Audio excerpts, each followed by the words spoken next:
அன்பின் நல்ல பிதாவே இயேசுவின் நாமத்தில் மண்டை வருகிறோம். தேவனே உம்மை துதிக்கிறோம், ஸ்தோத்திரிக்கிறோம்.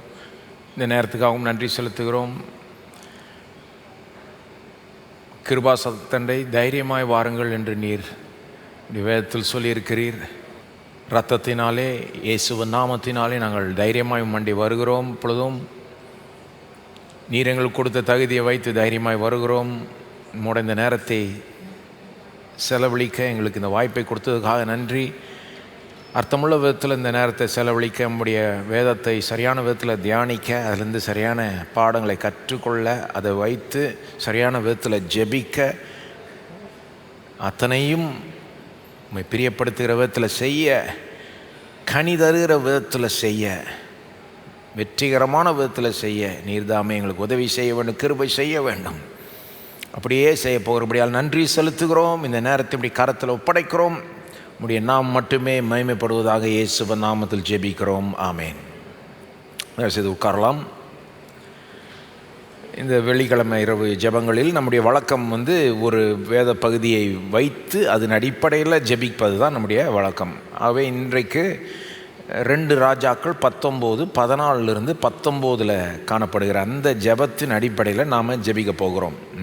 2 ராஜாக்கள் 19, 14 19 இந்த ஜெபத்தை வாசித்து பிறகு இதிலிருந்து சில பாடங்களை எடுத்து சொல்லி அதன் அடிப்படையில் நம்ம ஜெபிக்க போகிறோம். அதெல்லாம் செய்கிறதுக்கு முன்னால் கொஞ்சம் இதை பற்றி இதனுடைய இந்த பின்னணியை கொஞ்சமாவது நான் சொல்லணும். இல்லைனா ஒருவேளை தெரியாதவர்களுக்கு ஒன்றுமே அதை பாராட்ட முடியாமல் போயிடும்.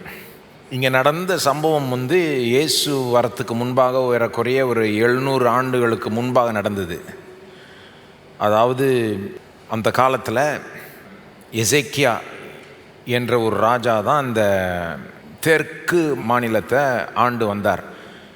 அதாவது இந்த காலத்தில் பார்த்திங்கன்னா இஸ்ரவேல் தேசம் 2ஆக பிரிஞ்சிருச்சு. 2ஆக பிரிஞ்சு இந்த வடக்கு பகுதி தெற்கு பகுதின்னு 2ஆக பிரிஞ்சிருச்சு.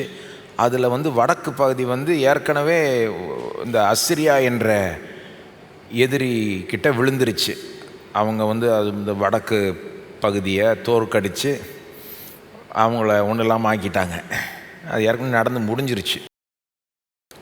இப்போ இந்த தெற்கு பகுதி, யூதான்னு சொல்லப்படுகிற அந்த தெற்கு பகுதி தான் நிற்குது. ஆனால் அதுவும் பெரிய ஆபத்தில் இருக்குது. இந்த அசிரியா என்ற எதிரி தேசம் உலகத்தையே ஆளை பார்க்குது. உலகத்தின் நம்பர் 1 சூப்பர் பவராக அந்த காலத்தில் இருக்குது. அதுவும் ரொம்ப மோசமானவங்க. அவங்க ஒரு மக்களை ஒரு தேசத்தை யுத்தத்தில் ஜெயித்தாங்கன்னா அவங்கள ஒன்றும் இல்லாமல் ஆக்கிற வரைக்கும் விட மாட்டாங்க. அவங்கள ராஜாவையும் அந்த யாரை ஜெயிக்கிறாங்களோ அந்த ராஜாவை, அந்த தலைவர்களை அவமானப்படுத்தி, அதாவது தோலை உரித்து தலையை வெட்டி கம்பத்தில் வச்சு இப்படிலாம் ரொம்ப அநியாயமாக சரித்திரத்தில் ரொம்ப மோசமாக பண்ணவங்களில் இவங்க நம்பர் 1 மாதிரி. அசிரியா தேசம் ரோமர்களை விட ரொம்ப கொடூரமாக நடந்து கொண்ட ஒரு தேசம். அப்போ அவங்க தான் பாருங்கள் அந்த உலகத்தையே ஆளை பார்க்குறாங்க. அவங்க தான் இந்த வடக்கு பகுதியும் தோற்கடித்து ஒன்றும் இல்லாமல் ஆக்கிட்டாங்க. இப்போ இந்த தெற்கு பகுதிக்கும் வராங்க. அப்போ தான் இந்த சம்பவம் நடக்குது. எசேக்கியா என்ற ராஜா தான் தெற்கு பகுதிக்கு ராஜாவாக இருக்கிறார். யூதா என்ற இந்த தெற்கு பகுதிக்கு ராஜாவாக இருக்கிறாரு. எசேக்கியா என்ற ராஜா கொஞ்சம் வித்தியாசமான ராஜாவாக இருந்தார். அந்த காலத்தில் இஸ்ரவேலை ஆண்ட ராஜாக்கள் பெரும்பாலும் கடவுளை நம்பாமல் அவரை கீழ்ப்படியாமல் அப்படி போயிட்டாங்க. ஆனால் எசேக்கியா ராஜா கொஞ்சம் வித்தியாசமாக கர்த்தரை நம்பி அவரை நாடி அவர்கிட்ட ஜெபம் பண்ணி பதில் பெற்று வெற்றி பெற்று அப்படி இருந்த ஒரு ராஜா. அவருடைய ஜெபத்தை தான் இன்றைக்கி நம்ம படிக்க போகிறோம். இவருடைய இந்த ஜெபம் ஒரு காரியம் தெரிஞ்சுக்கணும். நீங்கள் ரொம்ப ஒரு லைஃப் அண்ட் டெத் சிச்சுவேஷனில் அவர் செஞ்ச ஜெபம். பெரிய ஒரு ஆபத்தின் மத்தியில், நெருக்கடியின் மத்தியில் அவர் செய்கிற ஒரு ஜெபம். சில நேரம் நம்ம ஜெபிக்கிறப்போ நம்ம ரொம்ப பெரிய ப்ராப்ளத்தில் ஒன்றும் இல்லை. ஆனால் சில நேரம் ரொம்ப எமர்ஜென்சியில் இருக்கும்ல, ரொம்ப பெரிய பிரச்சனையின் மத்தியில் ஜெபிக்கிறோம்ல, அந்த மாதிரி இது ஒரு ஜெபம். ஏன்னா இவர் இந்த ஜெபத்தை ஜெபிக்கிறப்போ என்ன நடக்குதுன்னு பார்த்தீங்கன்னா, நான் ஏற்கனவே சொன்னேன், வடக்கு பகுதி விழுந்துருச்சு, தெற்கு பகுதியை முற்றிலுமாக கவுக்க பார்க்குறாங்க. ஏற்கனவே தெற்கு பகுதியில் இருக்கிற அந்த பட்டணங்களை பிடிச்சிட்டாங்க, அதை மேற்கொண்டுட்டாங்க. இது எங்கே பார்க்கலான்னா 2 ராஜாக்கள் 18, 13 பார்க்கலாம். யூதா பகுதியினுடைய எருசலேமை தவிர மற்ற பட்டணங்களை அவங்க ஆக்கிரமிச்சிட்டாங்க. அப்போது எருசலேம் பட்டணம் தான் பேசிக்லி பாக்கி, அதுதான் தலைநகரம், அங்கே தான் ராஜா இருக்கிறாரு. அதை இன்னும் தோற்கடிக்கலை. ஆனால் மற்ற பட்டணங்களை ஏற்கனவே அவங்க பேசிக்லி கேப்சர் பண்ணிட்டாங்க, அதை எடுத்துட்டாங்க, அவங்க கண்ட்ரோலில் போயிடுச்சு. அப்போது அந்த மாதிரி ஒரு சூழ்நிலை இது. வாழ்வா சாவான்ற அளவுக்கு ஒரு சூழ்நிலை. வாழ்வோமா சாவோமான்னு தெரியாது.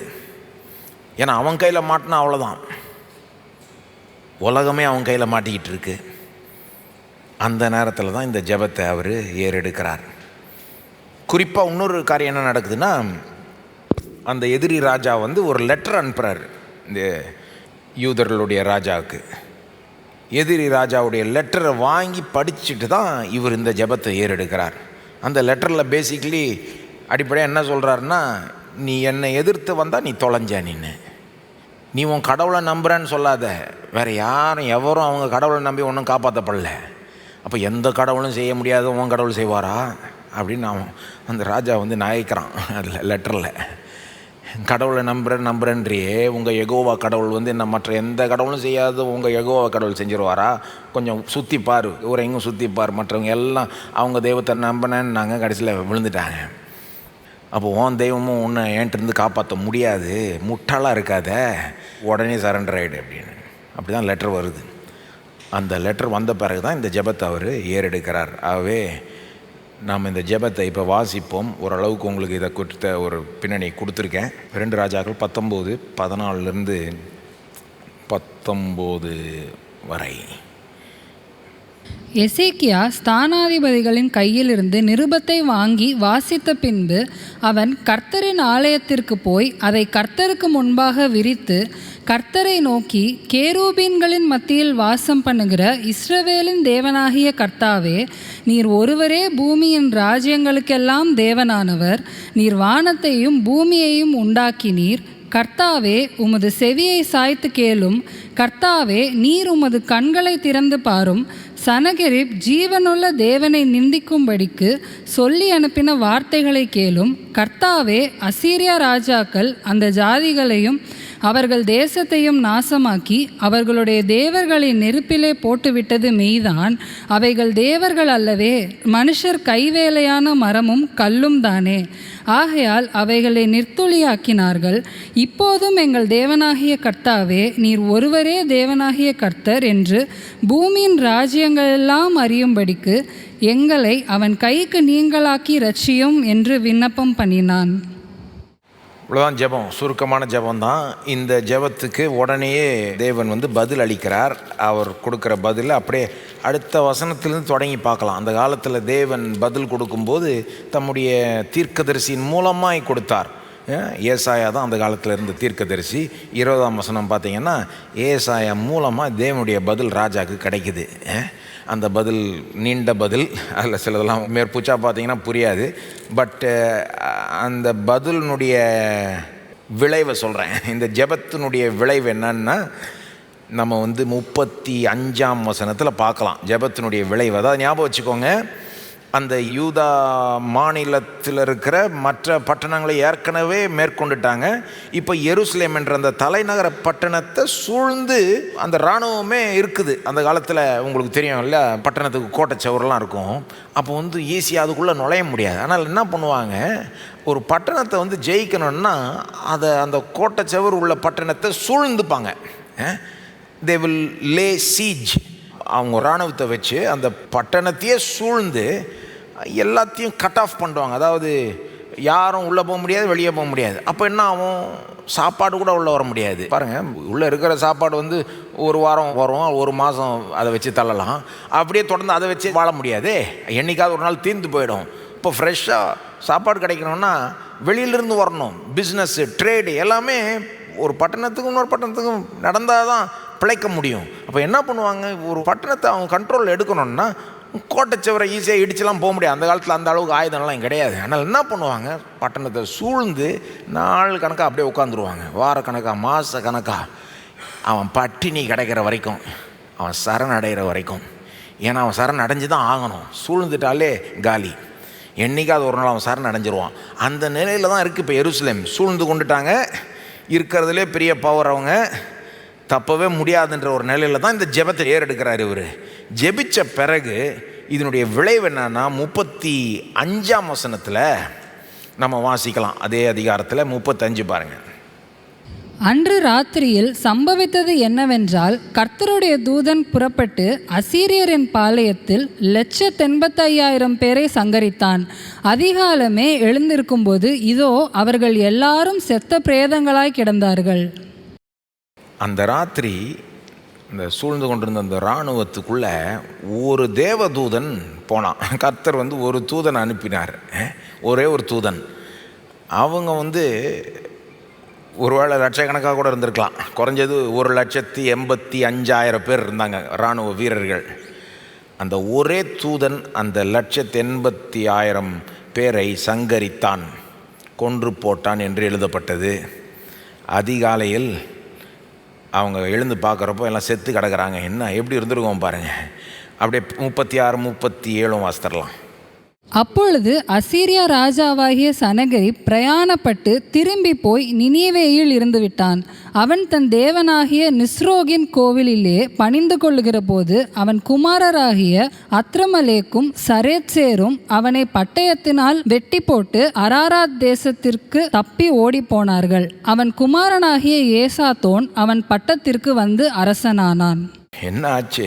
ஒரு தூதன் அனுப்பினார், அவன் கதையே முடிச்சிட்டாரு. அங்கேருந்து அவன் ஓடி போயிட்டான். அந்த ராஜாவே அப்புறம் உயிரே இழந்துட்டான். இந்த ஜெபத்தினுடைய விளைவு அது. இந்த ஜெபத்திற்கு கிடைச்ச பதில். ஆகவே இது ஒரு வெற்றிகரமான ஜெபம். இந்த மாதிரி ஜெபமாக நான் பார்த்து தேர்ந்தெடுக்க பார்க்குறேன். கொஞ்சம் நல்ல வெற்றிகரமான ஜெபங்கள், தேவன் பதில் அளித்த ஜெபங்கள். இதிலிருந்து சில பாடங்களை நம்ம கற்றுக்கொள்ளும்படி நான் இதை தேர்ந்தெடுத்திருக்கிறேன். சரிங்களா? சரி, இப்போது இதுலேருந்து என்ன பாடங்களை நம்ம கற்றுக்கொள்ளலாம்? நிச்சயமாக நம்ம ஜெபத்தில் வளரலாம், அதிகமாய் ஜெபத்தை பற்றி கற்றுக்கொள்ளலாம். அப்போ இந்த ஜெபத்திலிருந்து, இந்த சூழல் மத்தியில் செய்யப்பட்ட இந்த ஜெபத்திலேருந்து நம்ம என்ன கற்றுக்கொள்ளலாம்? நம்பர் 1, லெசன் நம்பர் 1, பாடம் நம்பர் 1, நம்முடைய பிரச்சனைகளை நாமளே தீர்க்கிறத விட்டுட்டு கடவுள்கிட்ட அதை எடுத்துகிட்டு போகணும். ஜெபத்தில் கடவுள்கிட்ட எடுத்துகிட்டு போகணும். முதல் பாடம் என்னது? நம் பிரச்சனைகளை நாம் தீர்க்கிறத பார்க்குறத விட்டுட்டு எடுத்த உடனேயே கடவுளுக்கு நாம் ஜெபத்தில் அதை கொண்டு செல்ல வேண்டும். ஏன் இதை சொல்கிறேன்னா, நம்ம நிறைய பேர் நம்ம என்ன பண்ணுவோம், ஃபஸ்ட்டு பிரச்சனை வந்தால் நம்மளே அதை தீர்க்க பார்ப்போம். நம்ம வழியிலே எதையாவது ஒன்று பண்ணி சால்வ் பண்ண பார்ப்போம். அதுதான் மனித சுவாபம். பிரச்சனை வந்துருச்சுன்னா எடுத்த உடனே கடவுள்கிட்ட போக மாட்டோம். நமக்குள்ளேயே ஏதாவது சால்வ் பண்ணி ஏதாவது ஒரு ஸ்டெப் எடுத்து நம்ம ஞானத்தை வச்சு, நம்ம பலத்தை வச்சு, நமக்கு தெரிஞ்ச ஆட்களை வச்சு என்னத்தையாவது பண்ணி அப்புறம் வேறு வழி இல்லைன்னா கடவுள்கிட்ட போய் நிற்போம். அதுதான் பொதுவாக மனிதர்கள் செய்கிறது இல்லையா? நம்ம எல்லாருமே அது செஞ்சுருக்கோம். எசேக்கியா ராஜாவும் அப்படி தான் செஞ்சார். ஆக்சுவலாக இந்த ஜெபத்தை வாசித்தோம் இல்லையா? 2 ராஜாக்கள் 19, 14-19 வாசித்தோம். வெறும் அந்த பகுதியை வாசித்தீங்கன்னா என்னமோ ஃபஸ்ட்டே அவர் கடவுள்கிட்ட போன மாதிரி தெரியும். ஆனால் நீங்கள் முந்தின அதிகாரத்தையும் வாசித்துட்டு வந்தீங்கன்னா என்ன பார்ப்பீங்க? ஆக்சுவலாக அவரும் நம்ம மாதிரி தான். ஃபஸ்ட்டு தானே சால்வ் பண்ண பார்க்குறாரு, வேறு வழியில் சால்வ் பண்ண பார்க்குறாரு. தன்னுடைய ஞானத்தை வச்சு அவன் எதிரி பிளாக்மெயில் பண்ணுறான் அவரை. அவன் டிமாண்ட் பண்ணுறத சரி கொஞ்சம் கொடுத்து தொலைஞ்சிடலாம் அப்படின்ற ஒரு அப்ரோச்சில் போய் அவனை பிரியப்படுத்த பார்க்க போகிறாரு. அதெல்லாம் ஒர்க் அவுட் ஆகாமல் வேறு வழியே இல்லாமல் ஆன பிறகு தான் கடவுள்கிட்ட போகிறார். 19 அதிகாரத்தில். 18ஆம் அதிகாரத்தில் பார்த்தீங்கன்னா எசேக்கியா ராஜா இதை செய்கிறத பார்க்கலாம். எங்கே பார்க்கலாம்? 13ஆம் வசனம். 18ஆம் அதிகாரம் 13ஆம் வசனத்துலேருந்து வாசிங்களேன். கொஞ்சம் வசனங்கள் வாசிக்கலாங்க. 13 பாருங்கள். யூதாவின் ராஜாவாகிய எசேக்கியாவின் 14ஆம் வருஷத்திலே அசீரியா ராஜாவாகிய சனகரிப் யூதாவில் இருக்கிற அரணான சகல பட்டணங்களுக்கும் விரோதமாய் அவைகளை பிடித்தான். அதான் சொன்ன ஏற்கனவே எருசலேம் தவிர மற்ற பட்டணங்களை அவன் ஏற்கனவே பிடிச்சிட்டான். அப்போது 14ஆம் வசனத்தில் எசேக்கியா ராஜா ஒரு லெட்டர் அனுப்புகிறான். என்ன சொல்கிறான் பாருங்கள். அப்பொழுது யூதாவின் ராஜாவாகிய எசேக்கியா லாகீசில் உள்ள அசீரியா ராஜாவுக்கு ஆள் அனுப்பி, நான் குற்றஞ்செய்தேன், என்னை விட்டு திரும்பி போம், நீர் என்மேல் சுமத்துவதை சுமப்பேன் என்று சொன்னான். அப்படியே அசீரியா ராஜா யூதாவின் ராஜாவாகிய எசேக்கியாவின் மேல் 300 தாலந்து வெள்ளியையும் 30 தாலந்து பொன்னையும் சுமத்தினான். ஸோ என்ன நடக்குதுன்னு கவனிச்சிங்களா? எசேக்கியா ராஜா பயந்து போயிடுறாரு. ஐயோ, எல்லா பட்டணத்தையும் பிடிச்சிட்டானா, அப்போ அடுத்தது எருசலேம் தான், அவ்வளோதான், நம்மளும் பிடிச்சிட்டானா முடிஞ்சது கதை. அதனால் அவன்கிட்ட சரணடைகிற மாதிரி போகிறாரு. என்னை மன்னிச்சிருப்பா, நான் தப்பு செஞ்சுட்டேன், நீ என்ன சொல்கிறியோ செய்கிறேன், எவ்வளோ கட்டணுமோ கட்டிடுறேன் அப்படின்ட்டு போகிறப்போ அவன் சொல்கிறான், நீ இவ்வளோ வெள்ளி காசும் பொண்ணையும் கொடுக்கணும் அப்படின்னு டிமாண்ட் பண்ணுறான். 15 பாருங்கள். ஆதலால் எசேக்கியா கர்த்தரின் ஆலயத்திலும் ராஜாவுடைய அரமனை பொக்கிஷங்களிலும் அகப்பட்ட எல்லா வெள்ளியையும் கொடுத்தான். 16. அக்காலத்திலே யூதாவின் ராஜாவாகிய எசேக்கியா கர்த்தருடைய ஆலய கதவுகளிலும் நிலைகளிலும் தான் அழுத்தியிருந்த பொன் தகடுகளை கலற்றி அவைகளை அசீரியா ராஜாவுக்கு கொடுத்தான். என்ன பண்ணுறான் பார்த்தீங்களா? அவன் டிமாண்ட் பண்ணுறான், இவ்வளோ வெள்ளி காசு கொடுக்கணும், இவ்வளோ பொண்ணு கொடுக்கணுன்னு. அதை கொடுக்கறதுக்கு தன்ட்ட இருக்கிற அரண்மனையில் இருக்கிற எல்லாத்தையும் காலி பண்ணி கொடுக்குறான்றது மட்டும் இல்லாமல், தேவ ஆலயம், சாலமன் ராஜா கட்டின அந்த ஆலயம், மகிமையான அந்த ஆலயம், அதில் இருந்த பொன் வெள்ளியெல்லாம் எடுத்து கூட இந்த ராஜா கொடுக்குறான்.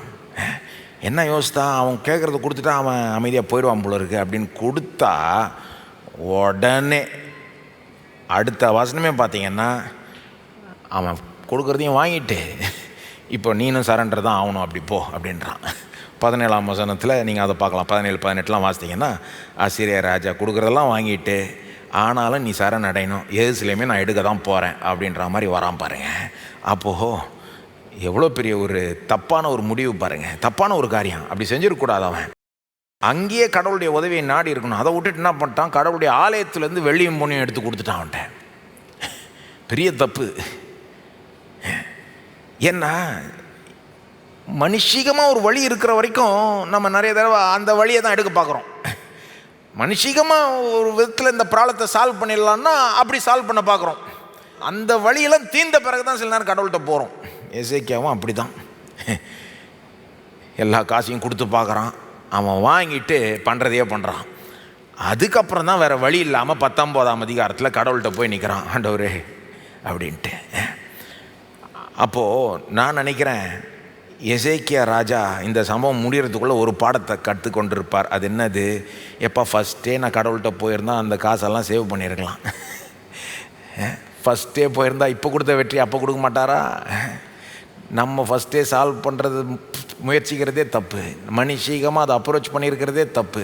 இவன் பிளாக்மெயிலுக்கு நம்ம இறங்கி போனால் அவன் ஒத்துப்பான்னு நினச்சதே தப்பு. நம்ம ஞானத்தின்படி சிந்தித்ததே தப்புன்ற பாடத்தை எல்லாம் முடிஞ்ச பிறகு அவர் கற்றுக்கொண்டிருப்பார். நான் என்ன சொல்ல விரும்புகிறேன்னா, நம்மளும் தடுமாறி தடுக்கி விழுந்த பிறகு தான் பாடம் கற்றுக்கணும்னு கிடையாது, வசனத்தின் மூலமாகவே பாடத்தை கற்றுக்கலாம். சில நேரம் நம்ம இந்த மாதிரி பாடங்களை அட்வான்ஸாகவே கற்றுக்கிட்டோம்னா, தப்பு செஞ்சு தான் பாடம் கற்றுக்கணும்னு கிடையாது. சிலர் தப்பு செஞ்சு தான் பாடம் கற்றுப்பாங்க, சிலர் அப்படி தான். ஆனால் தப்பு செய்யாமலே வசனத்தை படித்து ஆராய்ந்து தியானித்தே பாடங்களை கற்றுக்கொள்வோமானால் நாம் எவ்வளோ தோல்விகளை அவாய்ட் பண்ணலாம், எவ்வளோ இழப்புகளை தவிர்க்கலாம். சில நேரம் தவிர்க்க முடியாத இழப்பு, தவிர்க்க முடியாத தோல்வின்னு வருது வாழ்க்கையில். அது நம்ம தப்பு ஒன்றும் கிடையாது. ஆனால் சில நேரம் நம்ம தப்புனாலேயே அது வருது. நாம் சில காரியங்களை சரியாக செய்யாததுனால, எடுத்தோடனே கடவுளுடைய ஞானத்தை நாடாததுனால, நம்ம சுய ஞானத்தை வச்சு சுய பலத்தை வச்சு என்னத்தையா பண்ணணும்னு பார்த்ததுனாலேயே தேவையில்லாத தோல்விகளும் பிரச்சனைகளும் நாமளே வாங்கி கட்டிக்கிறோம் சில நேரம். இந்த பாடத்தை நம்ம எல்லாருமே கற்றுக்கொள்ளணும் இல்லையா? ஒருவேளை நீங்கள் ஏற்கனவே இதெல்லாம் கற்றுக்கொண்டிருப்பீங்க, அல்லது நீங்கள் தடுமாறி தப்பி விழுந்து இன்னும் அந்த அளவுக்கு போகாமல் இருக்கலாம். போகலன்னா சந்தோஷம், கர்த்தருக்கு ஸ்தோத்திரம். இப்போவே கற்றுக்கோங்க, இப்படியே கற்றுக்கோங்க, வசனத்தின் மூலமாகவே கற்றுக்கோங்க. எக்ஸ்பீரியன்ஸில் தான் கற்றுக்கொள்ளணும்னு கிடையாது, அனுபவத்தில் தான் கற்றுக்கொள்ளணும்னு கிடையாது. வசனம் அனுபவத்தை காட்டிலும் பெரிய ஒரு போதகர். அதனால தான் தாவீது சொல்கிறார், என்னுடைய போதகர்களை காட்டிலும் அதிக ஞானம் உடையவனாக இருக்கிறேன்னு. அப்போது இந்த பாடத்தை நாம் கற்றுக்கொள்ளணும். ஒரு அற்புதமான ஒரு பாடல் இருக்குது பாருங்கள், ஆங்கிலத்தில், what a friend we have in Jesus. தமிழ்லையும் அதை மொழிபெயர்த்திருக்கிறாங்க, பாவ சஞ்சலத்தை நீக்க. ஆனால் அந்த மொழிபெயர்ப்பில் ஆங்கிலம் வந்த மாதிரி வரல. ஏன்னா ஆங்கில மொழிபெயர்ப்பில் என்ன சொல்லுதுன்னா, இப்போ எத்தனை தடவை நம்ம சமாதானத்தை இழந்துடுறோம், தேவையில்லாத வலி வேதனையை நம்ம தாங்கிக்கிறோமே, ஏன் எல்லாத்தையும் கடவுள்கிட்ட ஜெபத்தில் கொண்டு போகாதனால தானே அப்படின்னு சொல்லுது. அதெல்லாம் அவ்வளோ பியூட்டிஃபுல்லாக தமிழில் வந்த மாதிரி எனக்கு தெரில. அது மட்டும் இல்லை, இன்னொரு லைன் அந்த பாடலில் திரும்ப திரும்ப ஆங்கிலத்தில் வருது. அது என்னன்னா, என்ன நடந்தாலும் take it to the Lord in prayer. Take it to the Lord in prayer. Are we weak and heavy laden, cumbered with a load of care? Precious Savior, still our refuge. Take it to the Lord in prayer. Do thy friends despise, forsake thee? Take it to the Lord in prayer. Line கவனிச்சிங்களா? In his arms he'll take and shield thee.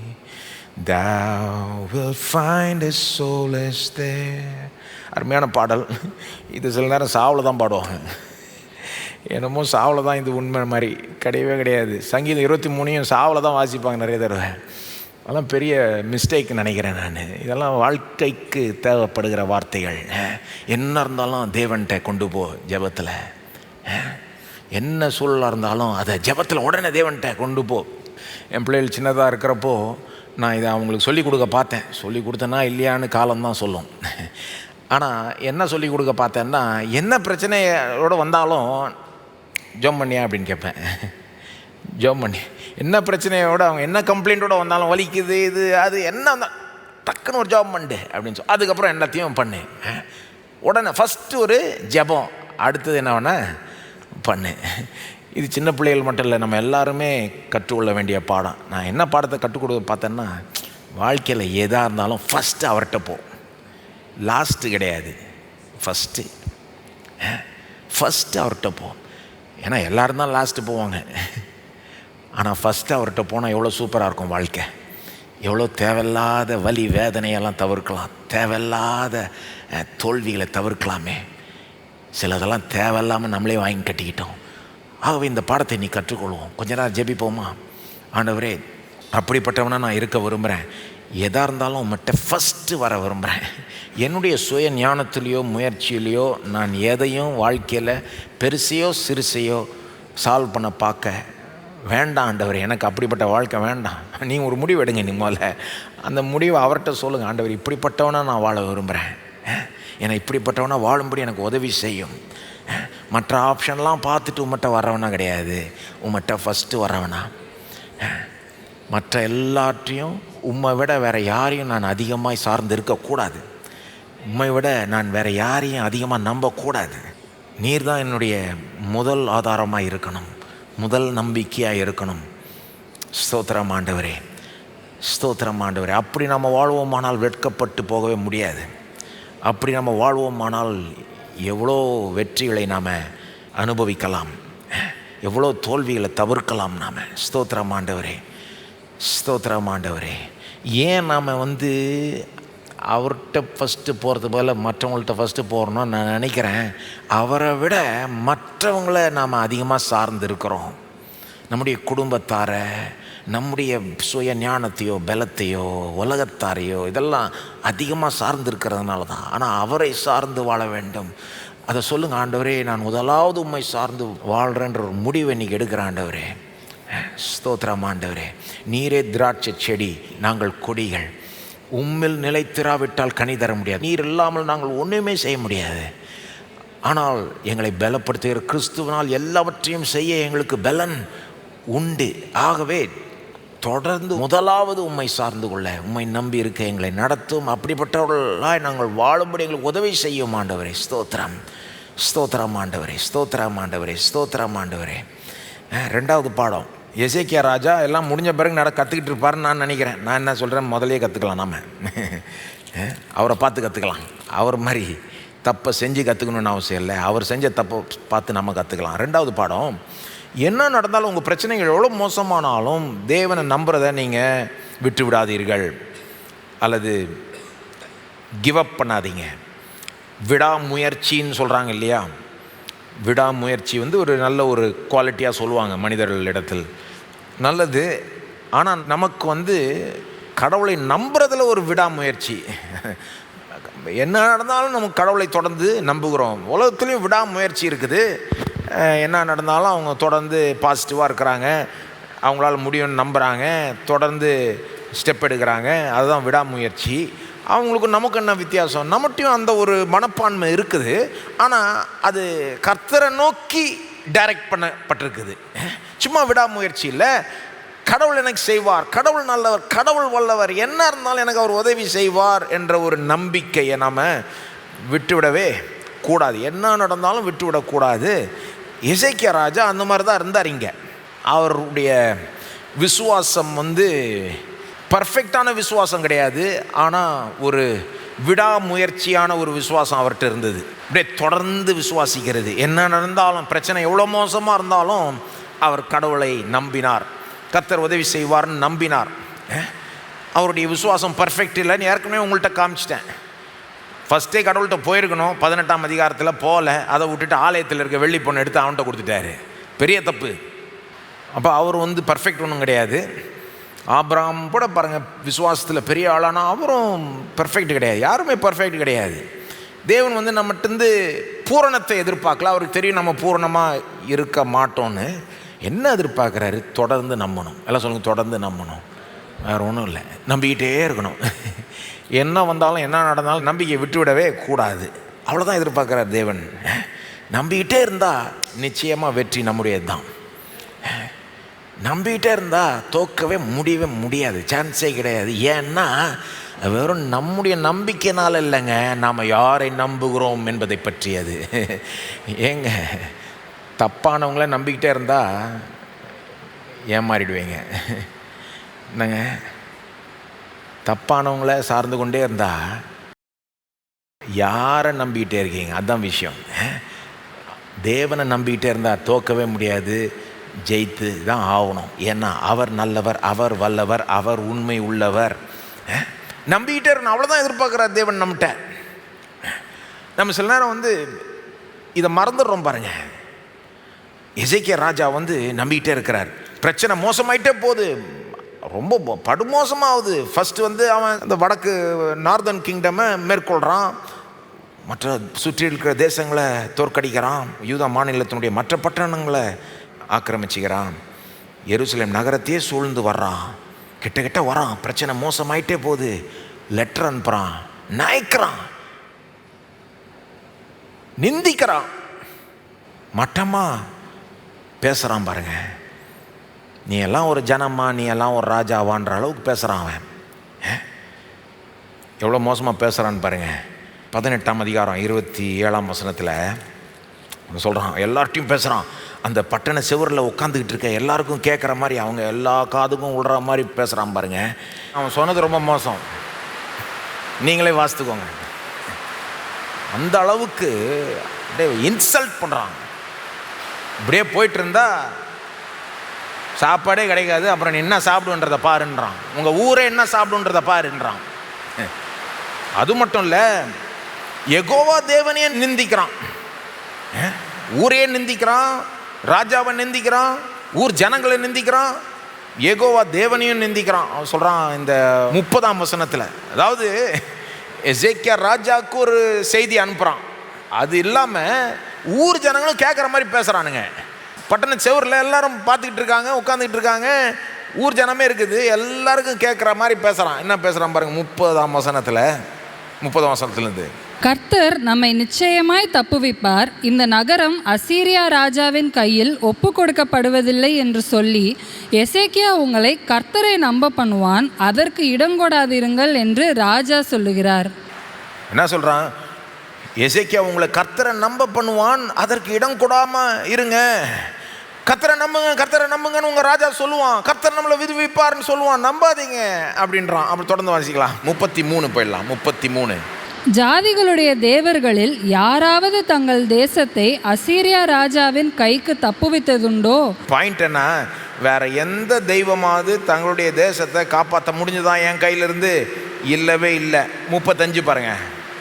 கர்த்தர் எருசலேமை என் கைக்கு தப்புவிப்பார் என்பதற்கு அந்த தேசங்களுடைய எல்லா தேவர்களுக்குள்ளும் தங்கள் தேசத்தை என் கைக்கு தப்புவித்தவர் யார் என்கிறார் என்று சொன்னான். கர்த்தரையே நிந்திக்கிறான். இவ்வளோ நடக்குது. இங்கே தான் பாருங்கள் ஒருத்தருடைய விசுவாசம் எப்படிப்பட்டதுன்னு வெளிப்படும். உண்மையான விசுவாசமாக இருந்தால் தொடர்ந்து தேவனை நம்பும். இல்லை அந்த விசுவாசம் உண்மையாக இல்லாமல் இருந்தால், அல்லது ரொம்ப வீக்காக இருந்தால் விசுவாசிக்காமல் விட்டுருவாங்க. எவ்வளோதான் தாங்கிக்கிறது? கொஞ்சம் பிரச்சனை இருந்தால் தொடர்ந்து விசுவாசிக்கலாம். பிரச்சனை அதிகமாக போயிட்டே இருக்குது, எந்த மாற்றமும் இல்லை, எந்த ஒரு முன்னேற்றத்தின் அறிகுறியும் இல்லைன்னா எப்படி தொடர்ந்து நம்புறது? ஆனால் அதை தான் அவன் செஞ்சான் பாருங்க. எவ்வளோ மோசமாக போனாலும் திரும்ப திரும்ப கடவுள்கிட்ட போனான். சிலதெல்லாம் தப்பாக செஞ்சான். ஆனால் ஒன்று என்னன்னா, அவன் வாழ்க்கை ஒட்டுமொத்தமாக பார்க்குறப்போ அவன் தேவன் மேல் நம்பிக்கை வைத்தவனாக இருந்தான். அதுதான் தேவன் நம்மகிட்ட எதிர்பார்க்குறார். கடவுள் நம்மகிட்ட பர்ஃபெக்டாக இருக்கணும், எல்லாத்தையும் பர்ஃபெக்டாக தப்பு இல்லாமல் செய்யணும் அப்படிலாம் எதிர்பார்க்கல. ஏன்னா அவருக்கு தெரியும் நம்மகிட்ட குறை இருக்குது, பிள்ளை இருக்குது. அதனால் நம்முடைய பர்ஃபெக்ஷனை பார்த்து நம்மளை ஆசீர்வதிக்கிறது இல்லை, அப்படி பண்ணுறது இல்லை. அவர் கிருபையை ஆசீர்வதிக்கிறார். அப்போ நம்மகிட்ட என்ன எதிர்பார்க்குறாரு? நான் கிருபையை உனக்கு தரேன். அப்போ நம்மகிட்ட என்ன எதிர்பார்க்குறாரு? விசுவாசம். என்னை நம்பு, வேற ஒன்றும் இல்லை, என்னை நம்பு. நம்பிக்கையை விட்டு விடாத. நீங்கள் இயேசுவை ஆச்சரியப்படுத்தணும்னா ஒன்றே ஒன்று தான் அவர் ஆச்சரியப்படுத்தும். அது என்னது? விசுவாசம். இயேசு பூமியில் இருக்கிறப்போ ஒன்றே ஒன்று தான் அவர் ஆச்சரியப்படுத்துச்சு. அது என்னது? விசுவாசம். விசுவாசம் இல்லாதவர்களை கண்டு ஆச்சரியப்பட்டார், பெரிதான விசுவாசம் உடையவர்களை கண்டும் ஆச்சரியப்பட்டார். அவர் சொந்த ஊர் ஜனங்க அவரை நம்பலை. மார்க் 6ஆம் அதிகாரம் சொல்லுது, அவர் ஆச்சரியப்பட்டார். இயேசு வாவ் அப்படின்றாரு. எப்படியா நீ நம்பாமல் இருக்கிற? எல்லாரும் என்ன நம்புறாங்க, நான் வளர்ந்த ஊர் ஜனம் என்ன நம்ப மாட்டாங்க அப்படின்ற ஒரு ஆச்சரியம் அவருக்கு. யோசித்து பாருங்க. 100க்கு அதிபதி வரான், அவன் இயேசுவை வேற லெவலில் நம்புறான். இயேசுவை பார்த்ததே இல்லை, அவன் கேள்விப்பட்டிருக்கிறான். அவன் சொல்கிறான், நீர் எங்கள் வீட்டுக்கு கூட வர தேவையில்ல, என்னுடைய வேலைக்காரனை சுகமாக்குறதுக்கு என் வீட்டுக்கு கூட வர தேவையில்ல, இருக்கிற இடத்துலேருந்து ஒரு வார்த்தை சொன்னீங்கன்னா போதும், என் வேலைக்காரன் சுஸ்தமாயிடுவான்னு எனக்கு தெரியும். ஏன்னா உங்கள்கிட்ட அப்படிப்பட்ட அதிகாரமும் வல்லமையும் உண்டுன்னு நான் பார்க்குறேன், கண்டுட்டேன் அப்படின்றான். இயேசு அந்த விசுவாசத்தை கண்டு ஆச்சரியப்பட்டு சொல்கிறாரு, இப்படிப்பட்ட விசுவாசத்தை இஸ்ரவேல்ல பார்த்தது இல்லையா? நான் ஒன்றே ஒன்று தான் அங்கே தேவனை ஆச்சரியப்படுத்த முடியும், விசுவாசம். ஒன்றே ஒன்று தான் தேவன் ஃபஸ்ட்டு நம்மகிட்ட எதிர்பார்க்குறார். விசுவாசம் இல்லாமல் தேவனை பிரியப்படுத்துவது கூடாத காரியம். ஆனால் விசுவாசம் காமிச்சிட்டு அவர் பிரியப்படுறார். ஒருத்தன் விசுவாசிக்கிறான்னா அவர் பாசிட்டிவாக ரெஸ்பாண்ட் பண்ணுறாரு. ஏன் எசேக்கியா ராஜாவுடைய ஜெபத்துக்கு பதில் கிடைச்சதுன்னா ஒரு காரணம் அவனுடைய விசுவாசம். அவன் விசுவாசத்தை விட்டு கொடுக்கல பாருங்க. அதனால தான் 18ஆம் அதிகாரத்தில் 5ஆம் வசனத்தில் எசேக்கியா ராஜாவுடைய ஒட்டுமொத்த வாழ்க்கையை பற்றி ஒரு காரியம் சொல்லப்பட்டிருக்கு. அவன் இஸ்ரவேலின் தேவனாகிய கர்த்தர் மேல் வைத்த நம்பிக்கையிலே அவனுக்கு பின்னும் அவனுக்கு முன்னும் இருந்த யூதாவின் ராஜாக்களில் எல்லாம் அவனை போல் ஒருவனும் இருந்ததில்லை. விசுவாசத்தில் இவன் தான் நம்பர் 1ன்ற மாதிரி சொல்லுது. யூதர்களுடைய ராஜாவின் மத்தியிலேயே இவன் தான் நம்பர் 1. அவன் விசுவாசம் பர்ஃபெக்ட் இல்லை, ஆனால் அவன்கிட்ட என்ன நடந்தாலும் தேவன் மேலே இருக்க நம்பிக்கையை விட்டு விடுறது கிடையாது. அதனால தான் அந்த லெட்டர் வர்றப்போ என்ன பண்ணுறான்? ஆலயத்துக்கு கொண்டு போய் தேவனுக்கு முன்பாக விரித்து தேவனை உதவி செய்யுன்றான். இன்றைக்கும் நாம் தொடர்ந்து நம்பிக்கிட்டே இருப்போமானால் வெற்றி நம்முடையது. ஜெபம் பண்ணுவோம். தொடர்ந்து நீங்கள் நம்புவேங்கன்றதை தேவனுக்கு சொல்லுங்கள். ஆண்டவரே, என்ன நடந்தாலும் நான் தொடர்ந்து உம்மை நம்புவேன், அப்படி இருக்கும்படி உதவி செய்யும். அது மட்டும் இல்லை, பிரச்சனையின் மத்தியில் இருக்கிறவர்கள் நிறைய பேர் இருக்காங்க. ஒருவேளை நீங்களே பிரச்சனையின் மத்தியில் இருக்கலாம். இந்த பிரச்சனையின் மத்தியில் இந்த விசுவாசத்தை விட்டு விடாமல் என்னுடைய விசுவாசத்தை நீர் பலப்படுத்தும் ஆண்டவரே என்று ஜெபம் பண்ணுங்க. வெறும் பிரச்சனையிலிருந்து விடுதலை ஆகணும்னு ஜெபம் பண்ண பத்தாது, என் விசுவாசத்தை பலப்படுத்திக்கிட்டே வரும் ஆண்டவரே. என் விசுவாசம் கொஞ்சம் கூட குறையக்கூடாது பிரச்சனையினால, சொல்ல போனால் அதிகமாக தான் ஆகணும் அப்படின்னு ஜெபம் பண்ணுங்க.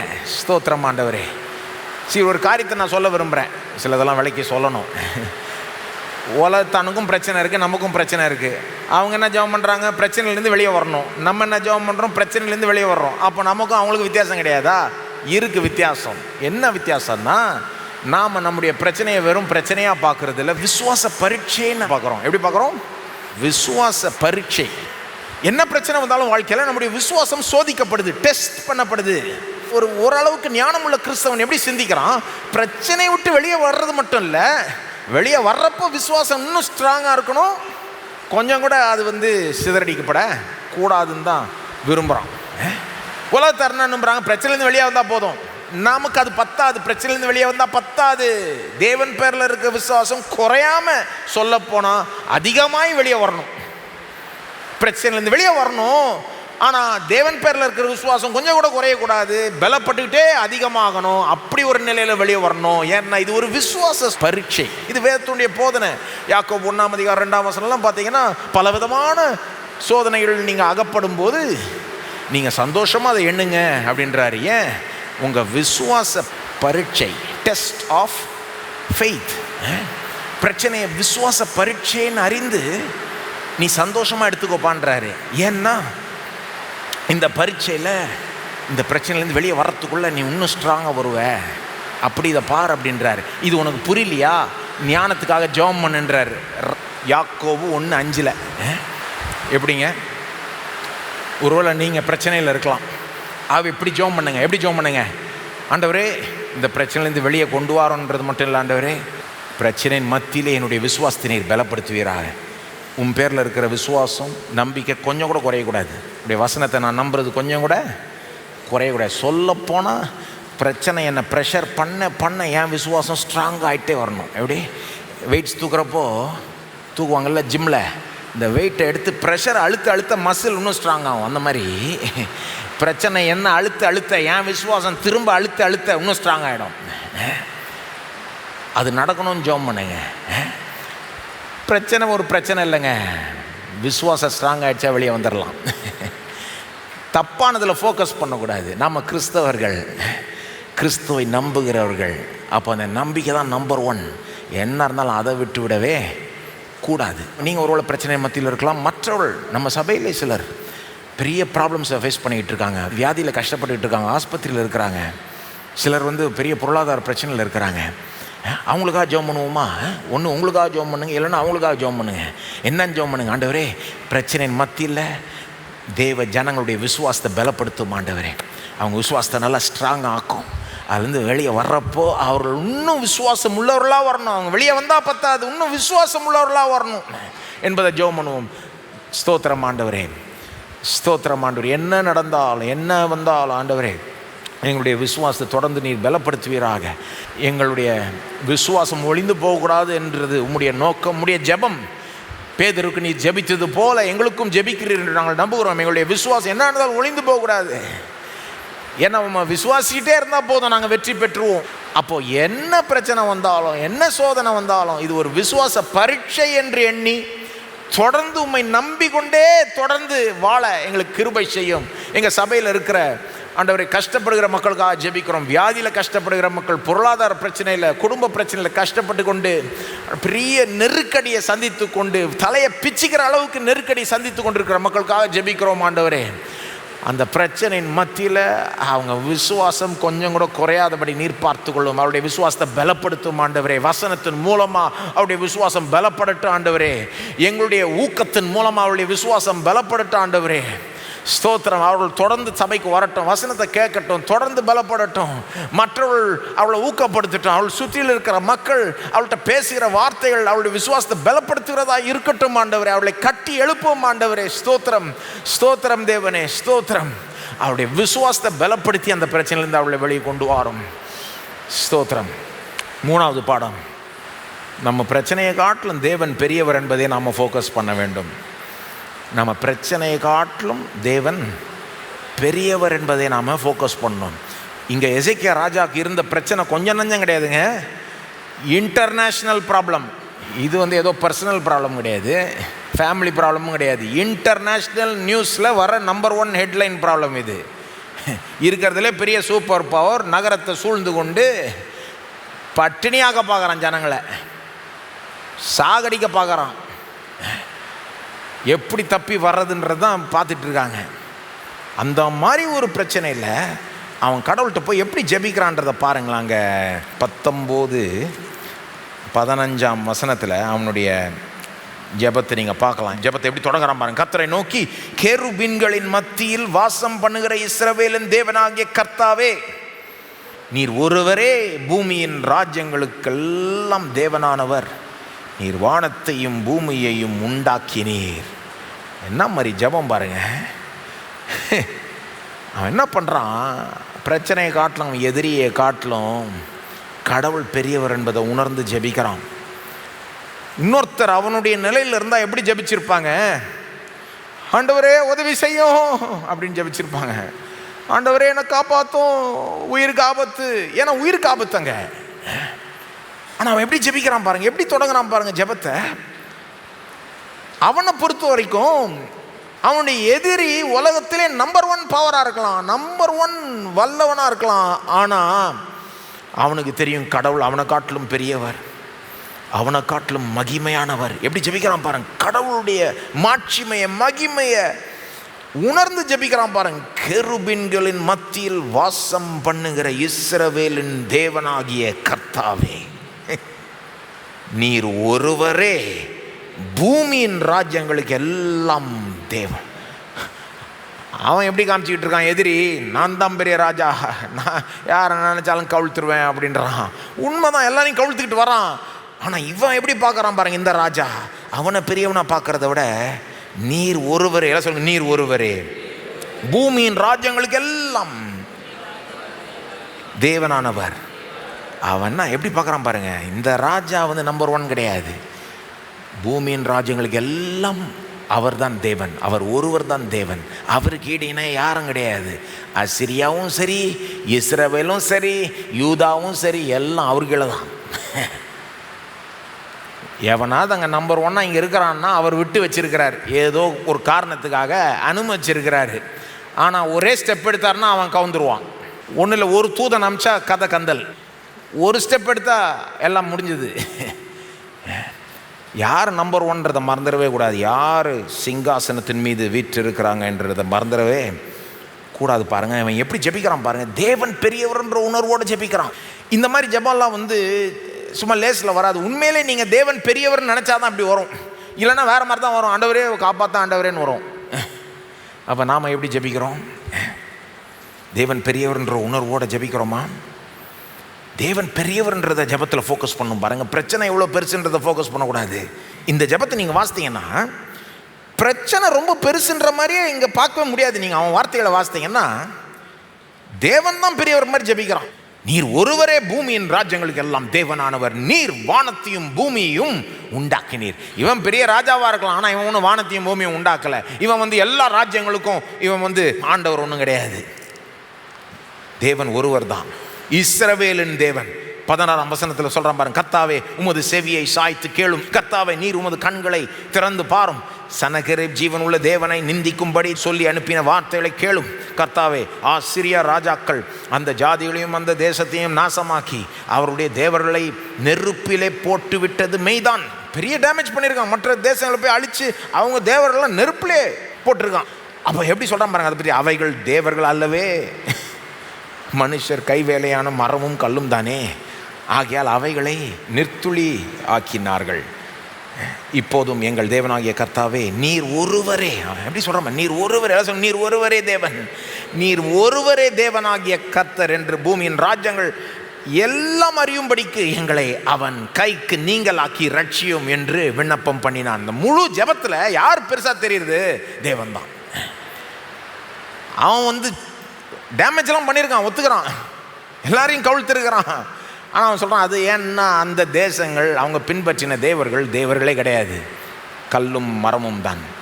ஆனால் நாங்கள் உம்மை ஜீவன் உள்ள தேவனை பின்பற்றுகிறோம், ஆகவே எங்களை அவன் கையிலேருந்து விடுவிச்சு நீர்தான் தேவன் என்பதை எல்லாருக்கும் காண்பி ஆண்டவரேன்றான். அப்போ நாமளும் அவரை பெருசுப்படுத்துவோமா? ஜெபிப்போம், தேவனை பெருசுப்படுத்துங்க. ஒருவேளை உங்களுக்கு பிரச்சனைகள் இருக்கலாம், எதிரிகள் இருக்கலாம், அல்லது உங்களுக்கு தெரிஞ்சவங்க பெரிய பிரச்சனையில் இருக்கலாம். ஆனால் இப்போ அவங்களுக்காக நீங்கள் ஜெபிக்க போகிறீங்க, அல்லது உங்களுக்காக ஜெபிக்க போகிறீங்க. ஆனால் ஒரு காரியம் என்னென்னா, தேவனை மட்டும்தான் பெருசுப்படுத்தி ஜெபிக்கணும் நம்ம இப்போ, சரிங்களா? பிரச்சனையே இல்லைன்னு சொல்லலை நான், ஆனால் தேவன் அந்த பிரச்சனையை காட்டிலும் எப்படி பெரியவராக இருக்கிறான்றது வாயை திறந்து சொல்லுங்கள். எசேக்கியா ராஜாவுடைய வார்த்தைகளே கூட நீங்கள் பயன்படுத்தலாம். கெருபீன்களின் மத்தியில் வாசம் பண்ணுகிற இஸ்ரவேலின் தேவன் ஆகிய கர்த்தாவே நீர் ஒருவரே பூமியின் ராஜ்யங்களுக்கு எல்லாம் தேவனானவர், நீர் ஒருவரே தேவன். ஓ, நீர் ஒருத்தர் தான் எல்லாத்தையும் ஆளுகிறீர் ஆண்டவரே. மற்ற பெரிய பெரிய ஆட்கள், மற்ற வல்லவர்கள், மற்ற ராஜ்யங்கள் இதெல்லாம் உமக்கு முன்பாக ஒன்றுமே கிடையாது. நீர் ஒரு சின்ன காரியம் செஞ்சீங்கன்னா அவங்க போயிடுவாங்க. அப்படிப்பட்டவர் நீர், எல்லாத்துக்கும் மேலே இருக்கிறவர் நீர், சகலத்தையும் ஆளுகிற தேவன் நீர். நீர் ஒருவரே தேவனாகிய கர்த்தர். வானத்தை பூமியை உண்டாக்கினவர் நீர்தான். ஆகவே நாங்கள் எந்த மனுஷனையும் பார்த்து பயப்பட தேவையில்லை, எந்த சூழலையும் பார்த்து பயப்பட தேவையில்லை, இயற்கையை பார்த்து பயப்பட தேவையில்லை, எதையும் பார்த்து பயப்பட தேவையில்லை. ஏன்னா உம்மை நாங்கள் அறிந்திருக்கிறோம். நீர் எங்களுடைய தகப்பனாய் இருக்கிறீர். நீர் சகலத்தையும் ஆளுகிற தேவனாய் இருக்கிறீர். ஓ, நீர் பெரியவர், நீர் ஒருவரே பெரியவர் என்று நாங்கள் கூறுகிறோம். ஆண்டவரே, உமக்கு முன்பாக எங்களுடைய பிரச்சனைகள், எங்களுடைய எதிரிகள் எல்லாம் லேசான ஒரு காரியங்கள், அற்பமான விஷயங்கள். பிசாசும் நரகமும் எல்லா பிசாசுகளும் சேர்ந்து எங்களை எதிர்த்து வந்தால் கூட அது ஒரு அற்பமான விஷயம். ஏன்னா நீர் ஒருவரே பெரியவர், நீர் ஒருவரே மகிமைக்கு பொருந்தினவர், நீர் ஒருவரே உயர்த்தப்பட்டவர், நீர் ஒருவரே ஆளுகிறவர், நீர் ஒருவரே ராஜாதி ராஜா. ஸ்தோத்திரம் ஆண்டவரே, ஸ்தோத்திரம் ஆண்டவர். நீர் எவ்வளோ பெரியவர் என்பதை எங்கள் மனக்கண்களை திறந்து எங்களுக்கு காண்பி ஆண்டு. குறிப்பாக பிரச்சனையின் மத்தியில் இருக்கிறவர்களுக்கு காண்பி ஆண்டவரே. உம்முடைய மகிமையின் ஒரு ருசியை காட்டும் ஆண்டவரே. நீர் எவ்வளோ பெரியவர், உம்முடைய மகிமை எப்பேற்பட்டது, உம்முடைய வல்லமை எப்பேற்பட்டது என்பதை கொஞ்சம் லேசாக அவர்களுக்கு காண்பியும் ஆண்டவரே. பிரச்சனையின் மத்தியில் அகப்பட்டிருக்கிறவர்களுக்கு நீர் பெரியவர் என்பதை அவர்கள் உணர்வார்களாக. ஸ்தோத்திரம் ஆண்டவரே, ஸ்தோத்திரம் ஆண்டவரே. எப்படி பாருங்கள், இதனால தான் தேவனை அறிந்து கொண்டாதான் அவரை விசுவாசிக்க முடியும். இவன் பாருங்கள், இவனுக்கு எப்படியோ தேவனை குறித்த அறிவு இருக்குது, அவர் பெரியவர், அவருக்கு முன்பாக இவெல்லாம் நத்திங், இந்த எதிரிலாம் ஒன்றும் கிடையாது போ அப்படின்ற ஒரு அறிவு எப்படியோ வந்துருச்சு. அதனால தான் கடவுளை அவன் நம்புகிறான். சில நேரம் நம்முடைய பிரச்சனை என்ன ஆகிடுது, நமக்கு அந்த அறிவு இல்லை. எப்படி வரும் அந்த அறிவு? வசனத்தின் மூலமாக தான் வரும். அவன் எப்படி குறிப்பாக ஜெபிக்கிறான் பாருங்கள். கேருபீன்களின் மத்தியில் வாசம் பண்ணுகிற இஸ்ரவேலின் தேவனாகிய கர்த்தரே அப்படின்னா அவன் தியானிக்கிறான். இவர் எங்கே இருக்கிறார்? கேருபீன்கள் மத்தியில் வாசம் பண்ணுகிறார். அந்த கேருபீன்கள்லாம் கண்களை மூடிக்கொள்ளுது. ஏன்னா அவருடைய மகிமையை பார்க்க முடியாத அளவுக்கு அவர் மகிமையானவராக இருக்கிறாரு. இதெல்லாம் அவன் தியானிக்கிறான் பாருங்க. அந்த தியானத்திலிருந்து தான் இப்படிப்பட்ட ஒரு ஜெபம் வருகிறது. அப்போ நாமளும் தேவன் பெரியவர் என்பதை தியானிக்கணும். அதை பெருசாக நம்ம ஃபோக்கஸ் பண்ணோன்னு வைங்களேன், பிரச்சனைலாம் ஒன்றும் இல்லாமல் ஆகிடும். பிரச்சனை ஈஸியாக சால்வ் ஆகிடும். எப்படி சால்வ் பண்ணுறாரு பாருங்கள் தேவன். ஒரே ஒரு தேவ தூதனை அனுப்பி 185,000 பேரை காலி பண்ணுறாரு. ஒரு தூதன். ஒரு தூதன் இவ்வளோ பவர்ஃபுல்னா என்ன ஆகுறது பாருங்க. நம்ம நினச்சிக்கிட்டு இருக்கோம் லட்சக்கணக்கான ராணுவ வீரர்கள் எப்படி இவனை பீட் பண்ணுறது. ஆக்சுவலாக 18ஆம் அதிகாரத்தில் அவன் நிந்திச்சு பேசுகிறான். என்ன தெரியுமா பேசுகிறான் அவன்? எப்பா, நான் வேணா உனக்கு 2000 குதிரை தரேன், 2000 பேர் உனக்கு குதிரையில் ஏற்றுற மாதிரி ஆட்கள் இருக்காங்களா அப்படின்றான். என்ன சொல்கிறாங்கன்னா, அவங்கள்ட்ட 2000 பேர் சண்டை போடுறதுக்கு கூட இல்லை அப்படின்றாங்க. அதனால தான் அவன் கிண்டலாக பேசுகிறானுங்க. அது 18ஆம் அதிகாரத்தில், நான் வேணா குதிரை ஸ்பான்சர் பண்ணுறேன்ப்பா, நீ 2000 பேர் வச்சிருக்கிறியா சண்டை போடுறதுக்கு அப்படின்றான். அப்போது ஆட்களில் ஆயுதங்கள் இல்லை, பணம் இல்லை, வெள்ளி பொண்ணெல்லாம் கொடுத்தாச்சு அவனுக்கு, ஒன்றும் இல்லை. ஆனால் தேவன் ஒருவர் இருந்தால் போதும், எல்லாத்தையுமே கவுத்தரலாம், எல்லாத்தையுமே ஜெயித்தரலாம், எல்லாத்தையுமே மேற்கொண்டுடலாம். அதான் பாருங்கள், எசேக்கியா ராஜா தேவன் எவ்வளோ பெரியவர்ன்றதை ஃபோக்கஸ் பண்ணி ஜெபிக்கிறான் பாருங்கள். தேவனுக்கு அது பிடிக்கும். அப்படிப்பட்ட விசுவாசம் தேவனுக்கு பிடிக்கும். அவர் பிடிக்கும்ன்றதுனாலே அவர் பெருசாக பதிலளிப்பார். அவருக்கு விசுவாசம் பிடிக்குங்க. அவரை பெருசாக நினைக்கிறது அவருக்கு பிடிக்கும். தப்பாது. அவரை பெருசாக நாம் நினச்சி, அவரை பெருசாக நம்ம பேசி, அவரை பெருசுப்படுத்தும் போது அவர் பிடிச்சு போய் அப்படிப்பட்ட ஜெபத்துக்கு பதில் அளிக்கிறார். என்ன விசுவாசத்தில் பிரியப்படுகிற தேவன். அப்போ நம்ம பிரச்சனைகள் ஒன்றும் கிடையாது, நாம் அவரை பெருசுப்படுத்துகிறோமான்றது தான் விஷயம். அப்போ it really matters how we pray. நம்ம எப்படி ஜெபிக்கிறோன்றதுல உண்மையிலே விஷயம் அடங்கி இருக்கு. எப்படி வேணால் ஜெபிச்சிடலாம், எப்படியும் பதில் கிடைச்சிடும் கிடையாது. விசுவாசம் இல்லாமல் தேவனை பிரியப்படுத்துவது கூடாத காரியம். கொஞ்சம் விசுவாசம் காமிச்சிங்கன்னா அவர் பதில் அளிப்பார். பெரிய விசுவாசம் காமிச்சிங்கன்னா பெருசாக செய்வார் அவர். அப்போது அவருக்கு விசுவாசம் பிடிக்கும். என்னமோ அப்படி இருக்குது, அப்படிதான். சரிங்களா? வண்டியில் பெட்ரோலை போட்டால் வண்டி ஓடும். தேவனிடத்தில் விசுவாசத்தை காட்டினா அவர் ரெஸ்பாண்ட் பண்ணுவார். அது அப்படி தான் அது. சரிங்களா? 4வது பாடம், தேவனுடைய நாமம் மகிமைப்படணுன்றத ஜெபத்தில் ஃபோக்கஸ் பண்ணணும். தேவனுடைய நாமம் மகிமைப்படுவதை ஜெபத்தில் நாம் ஃபோக்கஸ் பண்ணணும். எசேக்கியா ராஜா வந்து ஜெபிக்கிற விதத்தை நீங்கள் கவனிச்சிங்களான்னு தெரில. அவருடைய விண்ணப்பம் ஒன்றே ஒன்று தான், கவனிச்சிங்களா? அவர் தேவனை பெருசாக பார்க்குறாரு, பிரச்சனையை ஒரு விதமாக பார்க்குறாரு, ஒரே விதமாக தான் பார்க்குறாரு. He makes one point about the problem and then he makes one petition. பிரச்சனை 1000 விதமாக பார்க்கலாம், ஆனால் அவர் ஒரே விதமாக தான் பார்க்குறாரு, ஒரே விண்ணப்பத்தை தான் ஏறெடுக்கிறார். காமிக்கிறேன் பாருங்கள், அந்த ஜெபத்தை திரும்ப பாருங்கள். பிரச்சனையை எப்படி பார்க்குறாரு, தேவன் எப்படி பார்க்குறாருன்னு 15ஆம் வசனத்தில் பார்த்துட்டோம். இப்போ வந்து 16ஆம் வசனம் வாசித்தீங்கன்னா பிரச்சனையை எப்படி பார்க்குறாருன்னு தெரியுது. கர்த்தாவே உமது செவியை சாய்த்து கேளும், கர்த்தாவே நீர் உமது கண்களை திறந்து பாரும், சனக்கெருப் ஜீவன் உள்ள தேவனை நிந்திக்கும்படிக்கு சொல்லி அனுப்பின வார்த்தைகளை கேளும். அவன் பாருங்க லெட்டர் அமிச்சான், அதில் எவ்வளோ கண்டதையும் பேசுகிறான். 18ஆம் அதிகாரத்துலேயும் ஆரம்பிச்சு பேசுகிறான், கண்டதையும் பேசுகிறான், எல்லாரையும் நிந்திக்கிறான். வெறும் ஜீவன் உள்ள தேவனை நிந்திச்சான்றது மட்டும் இல்லை, எசேக்கியா ராஜாவை நிந்திச்சான், எருசலேம் பட்டணத்தை நிந்திச்சான், அந்த ஊர் ஜனங்களை நிந்திச்சான், யூதா தேசத்தார் ஜனத்தை நிந்திச்சான், எல்லா மற்ற தேசத்து ஜனத்தையும் அவங்க தேவர்களை எல்லாரையும் நிந்திச்சான். எல்லாரையும் தான் நிந்திக்கிறான். அவன் கூடவே என்ன பண்ணான், யெகோவா தேவனையும் நிந்திச்சிட்டான், ஜீவனுள்ள தேவனையும் நிந்திச்சிட்டான். இவ்வளவும் இருக்குது. எல்லாத்தையும் விட்டுட்டு எசேக்கியா ராஜா ஒன்னே தான் பிடிச்சிக்கிறார். என்னது? சனக்கெருப் ஜீவனுள்ள தேவனை நிந்திக்கும்படி சொல்லி அனுப்பின வார்த்தைகளை கேளும். ஒன்னே தான் பிரச்சனையா இவர் பார்க்குறாரு. என்னது? உண்மையே நிந்திச்சுட்டான் ஆண்டவரே அப்படின்றாரு. என்ன நிந்திச்சதை விட்டுருங்க, அதை கண்டுக்கவே இல்லை அவர்.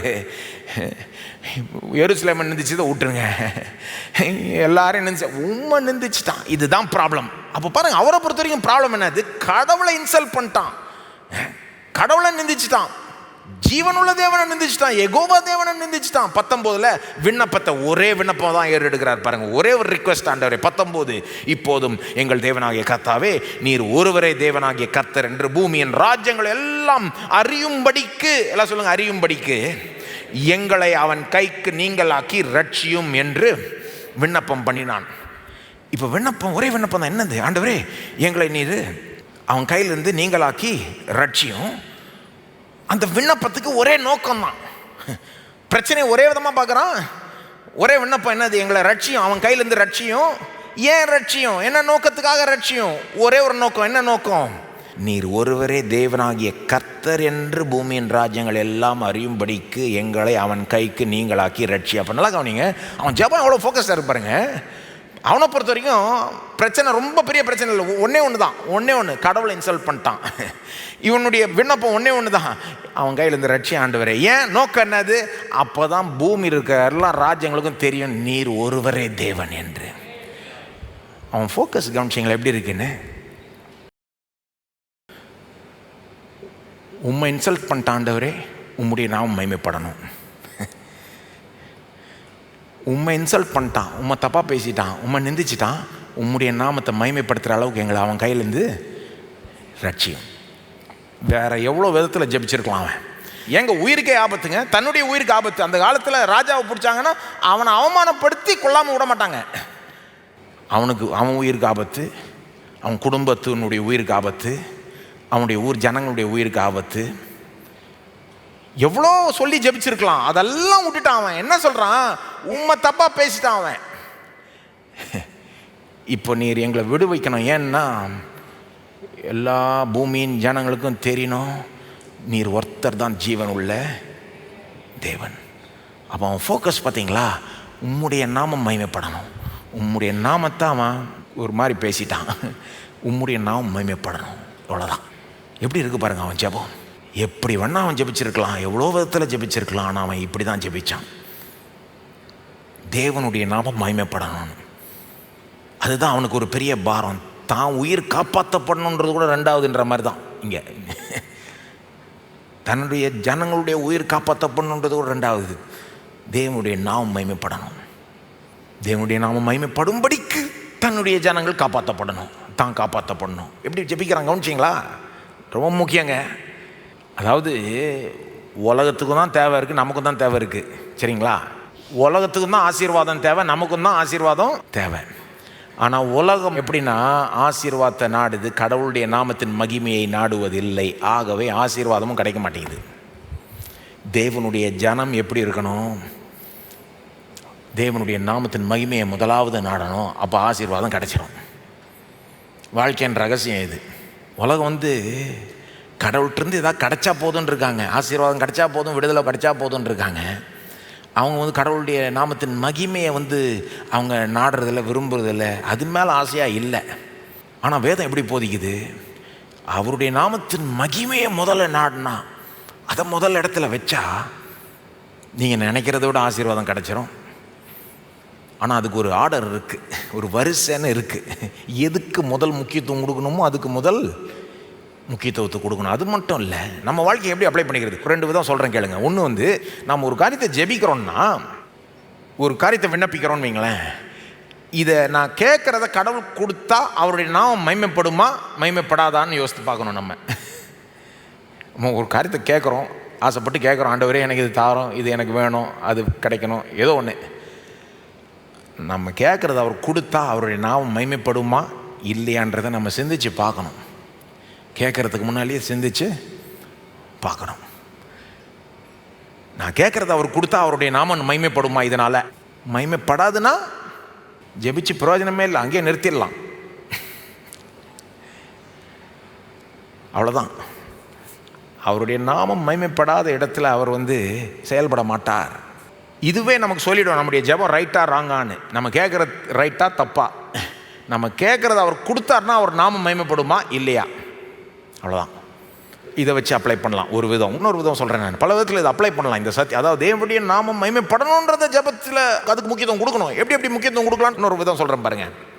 நாம் கேட்குற ஆசீர்வாதங்கள் கூட தேவனுடைய மகிமையோடு கனெக்ட் பண்ணி கேட்கணும். நம்ம அப்படின்னு என்ன அர்த்தம்? என்ன கேட்குறோமோ தேவனுடைய மகிமையோடு நம்ம கனெக்ட் பண்ணி கேட்க முடியும், அல்லது கனெக்ட் பண்ணாமலும் கேட்கலாம். அதாவது எனக்கு இது வேணும்னு கேட்கலாம், அல்லது உங்களுடைய நாமத்தின் மகிமைக்காக இதை தாரணும்னு கேட்கலாம். ஆனால் பெரிய வித்தியாசம் இருக்குது ரெண்டுத்துக்கும். உதாரணத்துக்கு, நீங்கள் சுகத்துக்காக ஜெபிக்கிறீங்கன்னு வச்சுக்கோங்க. ஆண்டவரே எனக்கு வலிக்குது, ஆண்டவரே ஒரே வேதனையாக இருக்குது சரீரம், எனக்கு சரீரத்தை குணமாக்கி சுகப்படுத்தி எனக்கு சுகத்தை தார ஆண்டவரேன்னு சொல்லலாம். தப்புன்னு சொல்ல மாட்டேன் நான், ஏன்னா இயல்பாக அப்படி தான் ஜெபிக்க வரும் இல்லையா?